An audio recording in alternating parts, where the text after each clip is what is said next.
नमस्कार, आपका एक नई वीडियो में बहुत बहुत स्वागत है। तो प्यारे बच्चों, हमने पिछले कल 2 कहानियाँ देखी, 2 अलग-अलग कहानियाँ देखी, जिसमें हमने सबसे पहले एक किसान जो कपास उगाती है, स्वप्ना की कहानी देखी, जो बेचारी मजबूर है। उसकी इस बार अच्छी फसल हुई है, रुई की अच्छी फसल आई है उसकी, लेकिन वो मजबूर है, उसे कम दाम पर ही ये फसल व्यापारी को बेचनी पड़ती है। और दूसरी हमने दोदन व्यवस्था देखी झरोट बाजार में कि किस प्रकार से जो व्यापारी है वो कच्चा माल देता है और तैयार माल जो है वो प्राप्त करता है। तो आज हम अपने सफ़र में पहुंचे हैं दिल्ली के निकट वस्त्र निर्यात करने का कारखाना। तो झरोल का व्यापारी बुनकर द्वारा जो निर्मित कपड़ा है वो दिल्ली के पास बने बनाए एक वस्त्र निर्यात करने वाले एक कारखाने को भेजता है। वस्त्र निर्यात करने वाली फैक्ट्री इसका उपयोग कमीजें बनाने के लिए करती है। ये कमीजें विदेशी खरीदारों को निर्यात की जाती है, यानी उनको भेजी जाती है। ठीक है। आयात क्या होता है?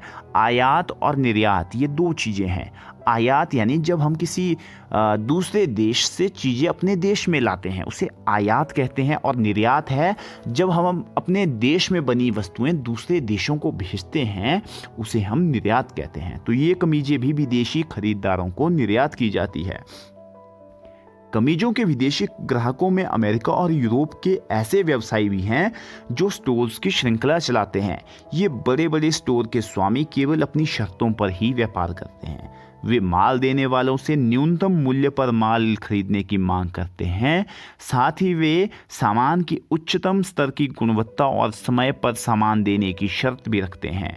सामान जरा भी दोषयुक्त होने पर माल देने में जरा भी विलंब होने पर बड़ी सख्ती से निपटा जाता है। इसलिए निर्यातक इन शक्तिशाली ग्राहकों द्वारा निश्चित की गई शर्तों को पूरा करने का पूरा प्रयास करते हैं।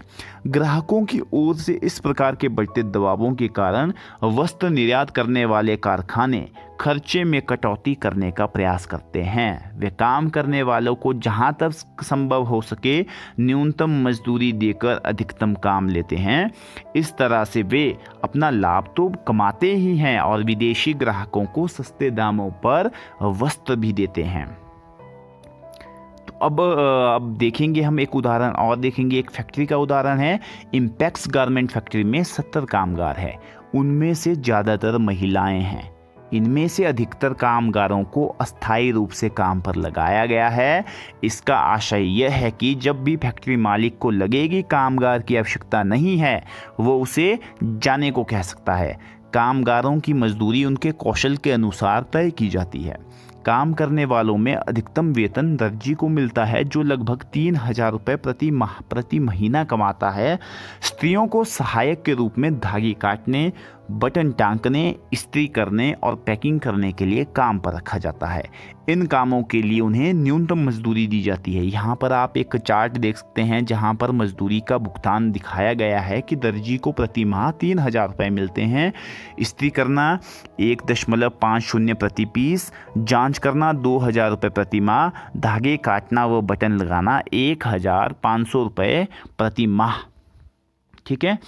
तो संयुक्त राज्य अमेरिका में वह कमीज आप देखें, संयुक्त राज्य अमेरिका के कपड़ों की एक बड़ी दुकान पर बहुत सी कमीजें प्रदर्शित की गई हैं। इनकी कीमत $26 रखी गई है, यानी हर कमीज $26 यानी 1,800 रुपये में बेची जाएगी। दिए गए चित्र के अनुसार रिक्त स्थानों की पूर्ति करनी है। कमीज के व्यवसायी ने दिल्ली के वस्त्र निर्यातक से कमीजें डैश डैश रुपये प्रति कमीज के हिसाब से खरीदी। यहाँ पर आप लोग देख सकते हैं क्रय मूल्य। खरीदी कितने में? उसने 300 रुपये में खरीदी। फिर उसने डैश डैश संचार साधनों द्वारा विज्ञापन के लिए खर्च किए, तो विज्ञापन पर उसने खर्च किए हैं 400 रुपये। आप यहाँ देख सकते हैं ये जो ऑरेंज कलर में लिखा हुआ है विज्ञापन। इसके बाद वह लगभग प्रति कमीज डैश डैश स्टोर में रखने, प्रदर्शन और अन्य मद पर खर्च किए, भंडारण आदि 200 रुपये उसने इस पे खर्च किए हैं। इस तरह से इस व्यक्ति को कमीज 900 लागत की पड़ी, जबकि वो इसे 1,800 रुपये में बेचता है। एक कमीज पर उसे डैश डैश का मुनाफा हुआ। तो देखो बच्चों, 900 रुपये उस कमीज की कुल लागत है, 1,800 में वो बेचना चाहता है, तो उसको कितना मुनाफा होगा? उसको 900 रुपये का मुनाफा होगा।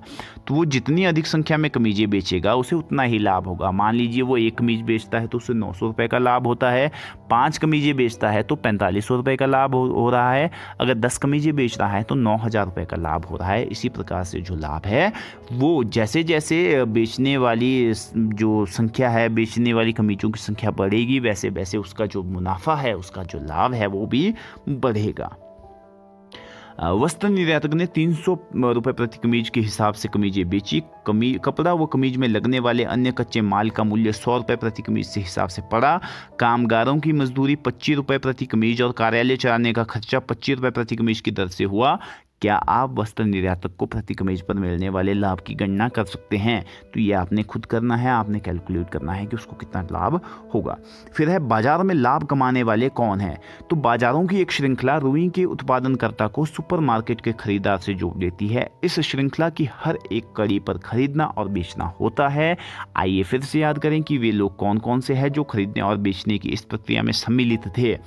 क्या उनको समान रूप से लाभ हुआ या लाभ की मात्रा प्रति व्यक्ति अलग अलग थी? बाजार और समानता। विदेशी व्यवसायी ने बाजार में अधिक मुनाफा कमाया, उसकी तुलना में वस्त्र निर्यातक का लाभ मध्यम श्रेणी का रहा। दूसरी ओर निर्यातक फैक्ट्री के कामगार मुश्किल से केवल अपनी रोजमर्रा की जरूरतों की पूर्ति लायक ही कमा सके। इसी प्रकार हमने देखा कि कपास उगाने वाली छोटी किसान और झरोड़ के बुनकरों ने कड़ी मेहनत की, लेकिन बाजार में उनके उत्पाद का उचित मूल्य नहीं मिला। व्यवसायी और व्यापारियों के बीच स्थिति बीच की है। बुनकरों की तुलना में उनकी कमाई अधिक हुई है, लेकिन निर्यातक की कमाई से बहुत कम है। इस तरह बाजार में सब बराबर नहीं कमाते हैं। प्रजातंत्र में सबको बाजार में उचित मूल्य मिलना चाहिए, उचित मजदूरी मिलनी चाहिए, फिर वो चाहे कांता हो या स्वप्ना हो। यदि परिवार पर्याप्त नहीं कमाएंगे तो वे क्या एक दूसरे को बराबर समझ पाएंगे? ठीक है, तो इस तरह से हमने देखा कि किस प्रकार से जो है लोगों का शोषण होता है प्रत्येक स्तर पर। ठीक है, जो इसमें जो बड़े बड़े सुपरमार्केट है वो काफ़ी मुनाफा कमाते हैं, लेकिन जो छोटे छोटे व्यापारी हैं, छोटे छोटे बुनकर हैं, वो उनके बराबर मुनाफा नहीं कमा पाते हैं। और जो दिहाड़ीदार लोग हैं जो अपनी वहाँ पर सेवाएं दे रहे हैं, जो वहाँ पर एक मूलभूत जो केंद्र है इस पूरी प्रक्रिया का, वो इतना कर कमा पाते हैं कि वो अपनी रोज़मर्रा की ज़रूरतों को पूरा कर सके। ठीक है, तो इस तरह से ये पाठ होता है। तो ये इस पाठ में आपने देखा कि किस प्रकार से जो हमारा समाज है वहाँ पर आर्थिक और सामाजिक असमानता अभी भी मौजूद है। ठीक है, तो चलिए अब हम अपने जो कार्यपत्रक है उसकी ओर बढ़ते हैं। और आज के कार्यपत्रक का प्रश्न नंबर 1 है, विदेशों में खरीदार वस्त्र निर्यात करने वालों से क्या क्या अपेक्षाएं रखते हैं? वस्त्र निर्यातक इन शर्तों को क्यों स्वीकार कर लेते हैं? तो क्या क्या वे शर्तें रखते हैं? वे शर्तें रखते हैं कि उन्हें न्यूनतम मूल्य पर माल चाहिए और माल की गुणवत्ता जो है वो उच्चतम होनी चाहिए, और उन्हें साथ ही जो माल है वो समय पर दिया जाए। तो वस्त्र निर्यातक इन शर्तों को क्यों स्वीकार कर लेते हैं? क्योंकि उन्हें अपने तैयार किए गए उत्पाद को बेचने के लिए एक बाजार चाहिए होता है। ठीक है, तो इस बाजार में वे अपने उत्पाद को बेच सके, इसके लिए आवश्यक ये है कि वे अपनी जो बाजार है वहाँ से जो व्यापारी है जो मांग रख रहा है, उन मांगों को अधिकतर जो जायज़ मांगे हैं उनको मानकर उसमें सुधार कर लें। ठीक है, प्रश्न नंबर 2 है, वस्त्र निर्यातक विदेशी खरीदारों की शर्तों को किस प्रकार पूरा करते हैं? तो किस प्रकार पूरा करते हैं? वे अपने खर्च में कटौती करने का प्रयास करते हैं। वे काम करने वालों को जहां तक संभव हो सके न्यूनतम मजदूरी देकर अधिकतम काम करवाते हैं, और इस तरह से वे अपना लाभ तो कमाते ही हैं, साथ ही विदेशी ग्राहकों को भी सस्ते दामों पर वस्त्र मुहैया करवाते हैं। उसके बाद प्रश्न नंबर 3 है, व्यवसायी बाजार में ऊंचा मुनाफा कमा पाता है, इसके क्या कारण है? तो इसके आपने कारण देखिए। इसके कारण ये है कि वे न्यूनतम मूल्य पर माल खरीदते हैं। ठीक है, और न्यूनतम मूल्य पर माल खरीदने के साथ साथ बाजार में उसे अधिकतम मूल्य पर बेच देते हैं। ठीक है, जिस प्रकार से व्यवसायी बाजार में ऊंचा मुनाफा कमा पाता है। फिर प्रश्न नंबर 4 इस कार्यपत्रक का है, जो आज का अंतिम प्रश्न भी है, वो है जिनिंग मिल किसे कहते हैं? तो प्यारे बच्चों, ऐसी फैक्ट्री जहां रुई के गोलों से बीज अलग किए जाते हैं और रुई को दबाकर गट्ठर भी बनाए जाते हैं जो धागा बनाने के लिए भेज दिए जाते हैं, ऐसी फैक्ट्री को जिनिंग मिल के नाम से जाना जाता है। तो इस प्रकार से आज की वीडियो जो है वो यहीं समाप्त होती है। फिर आपके साथ मुलाकात होगी एक नई वीडियो में। तब तक के लिए जय हिंद, जय हिमाचल।